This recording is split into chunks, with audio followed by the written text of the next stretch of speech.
Bonjour les amis et bon retour sur cette chaîne YouTube où nous utilisons des astuces et des cas cliniques pour se préparer aux EVC de la PAE.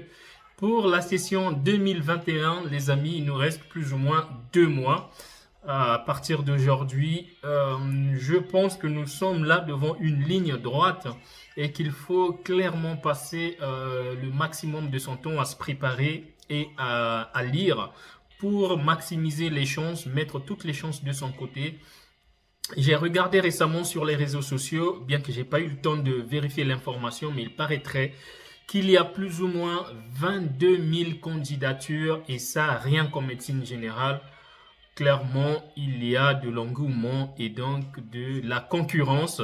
Il faut mettre toutes les chances de son côté en se préparant au maximum. Je suggérerais vraiment à partir de ce moment de passer plus de 50% de son temps en train de préparer l'examen. Et pour le dernier mois, vraiment la dernière ligne droite, d'utiliser près de 90% de son temps en train de se préparer. Et donc, sans plus tarder, je vais vous proposer les flashcards que sont donc des petites questions que je propose pour réviser de façon assez rapide et efficace. Et donc ça peut être très intéressant pour les EVC fondamentales parce que vous savez que dans les EVC fondamentales, il s'agit des questions de cours dans la plupart du temps. Les questions sont sur plusieurs domaines et il y a des questions qui reviennent le plus souvent. On en a déjà beaucoup parlé, l'hypertension artérielle, le diabète, l'insuffisance rénale, les troubles ioniques sont des questions qu'il ne faut pas rater. Et donc, si vous utilisez ces flashcards, vous allez pouvoir lire et tourner cette question ou ces différentes questions dans tous les sens. Alors, je vais donc commencer par l'hypertension artérielle. Quelles sont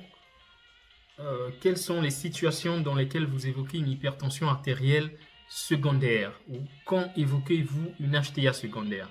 Il y a 3 situations pour lesquelles on évoque une HTA secondaire, c'est-à-dire une HTA avec hypocalémie, une HTA sévère, c'est-à-dire de grade 3 chez un patient jeune de moins de 30 ans, une HTA résistante.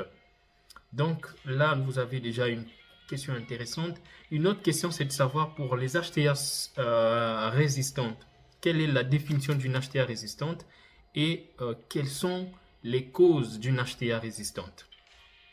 Donc, premièrement, une HTA est dite résistante lorsque vous utilisez, vous traitez en fait une HTA de façon adéquate, d'accord, et que vous n'arrivez pas à atteindre les objectifs tensionnels au bout de 3 à 6 mois. D'accord? Au bout de 3 à 6 mois de traitement bien conduit et que vous n'avez pas atteint les objectifs tensionnels, on peut donc définir une HTA résistante. Quelles sont les causes d'une HTA résistante? Eh bien, il faut premièrement évoquer les fausses hypertensions artérielles. Si vous mettez un traitement antihypertenseur en place et que la tension elle reste toujours élevée, ça veut dire peut-être que ce n'était pas de l'hypertension artérielle. C'est-à-dire que c'était peut-être une hypertension artérielle blouse blanche. D'accord? C'est sa première possibilité, les fausses HTA.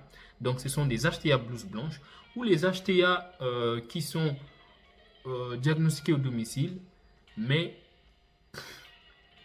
absentes en cabinet.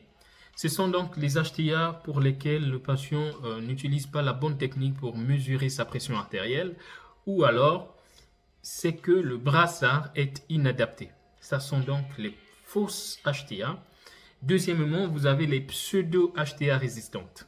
Les pseudo-HTA résistantes, ce sont toutes les situations où vous posez le diagnostic d'une HTA, mais que le traitement n'est pas bien conduit. Ça veut dire que les mesures hygiénodiététiques, qui sont d'abord les premières mesures thérapeutiques, ne sont pas respectées. Le patient il reste en surpoids, il continue de consommer de l'alcool et donc à ce moment, malgré les traitements, les chiffres tensionnels ne baissent pas. D'accord? Le patient ne prend pas bien ses traitements. Inobservance thérapeutique. Vous avez mis en place un traitement adapté, approprié. Vous avez éduqué le patient pour les règles hygiénodiététiques mais celui-ci n'observe pas bien son traitement et donc c'est une inobservance thérapeutique qui va donc mimer une HTA résistante alors qu'elle ne l'est pas en vrai. Une fois que vous avez écarté ces deux causes d'HTA résistantes, il nous reste donc les vraies étiologies d'HTA résistantes. Il s'agit donc des HTA secondaires. Donc vous posez le diagnostic d'une HTA, mais vous n'avez pas évoqué une HTA secondaire, vous mettez en place un traitement, la pression artérielle reste élevée. C'est parce que la cause n'est pas traitée. Et donc là, il s'agit par exemple du syndrome d'apnée du sommeil, il s'agit du phéochromocytome, il s'agit de l'hyperaldostéronisme avec toutes ces autres causes, du syndrome de Cushing qui vont donc entraîner. Quelles sont les caractéristiques d'une douleur de péricardite? Une douleur de péricardite est une douleur thoracique rétrosternale ou précordiale gauche qui est prolongée, qui résiste à la prise de trinithrine. C'est une douleur qui est exacerbée qui est aggravée par l'inspiration profonde et qui est soulagée par la position du tronc antéfléchi. L'antéflexion du tronc, elle est aggravée par le décubitus. Quel est le bilan de première intention qu'il faut réaliser devant une péricardite ou encore une suspicion de péricardite? Donc là encore, on va donc mettre en place deux types de bilans, on peut dire biologique et morphologique. Sur le plan biologique, on va donc rechercher un syndrome inflammatoire, numération, VS, CRP. On va faire créate, ionogramme urée sanguine, glycémie. On va donc faire une troponine avec les CPK pour rechercher une myocardite associée. Et sur le plan morphologique, on va dire électrocardiogramme pour rechercher donc les signes électriques d'une péricardite. Et enfin, une échocardiographie transthoracique. Citez 5 ou 10 marqueurs de l'inflammation. C'est parti, 5 ou 10 marqueurs de l'inflammation. Vous avez premièrement numération fourmi sanguine. Vous recherchez une anémie de type inflammatoire, c'est-à-dire normochrome normocytaire, une hyperleucocytose ou une leucopénie. Deuxièmement, vous avez la CRP qui est élevée, la vitesse de sédimentation la première heure qui est accélérée. Vous avez la procalcitonine qui est élevée, mais à partir de la troisième heure. Vous avez ensuite hypoalbuminémie ou hypopréalbuminémie. Vous avez l'aptoglobine qui est élevée.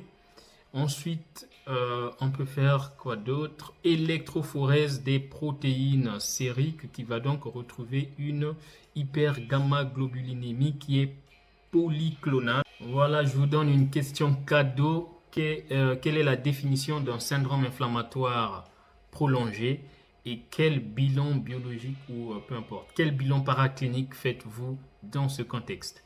Cadeau pour vous. Enfin, pour terminer, quels sont les effets indésirables des vaccins? Une question dont les gens ne s'attendent pas souvent, mais quelquefois elle tombe, que ce soit sur le Covid ou les vaccins de façon générale. Donc, les effets indésirables, on va les séparer en deux tranches. Il y a les effets indésirables graves et les effets indésirables mineurs ou benins.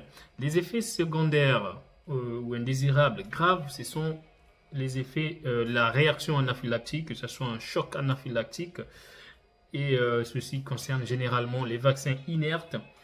Deuxièmement, vous avez les infections post-vaccination. La plupart du temps, ça survient chez les patients immunodéprimés. Et enfin, vous avez les complications thromboemboliques qu'on a pu observer avec le vaccin Covid, par exemple. Ensuite, vous avez les effets indésirables benins. Il s'agit donc de la douleur au niveau du point d'injection, une tuméfaction qui peut apparaître, de la fièvre, des myalgies, des arthralgies ou une infection au niveau du point d'injection qui peut donc suppurer. Ce sont des effets secondaires qui sont benins. Et voilà, c'est tout pour aujourd'hui. On reste connecté et scotché pour suivre la progression.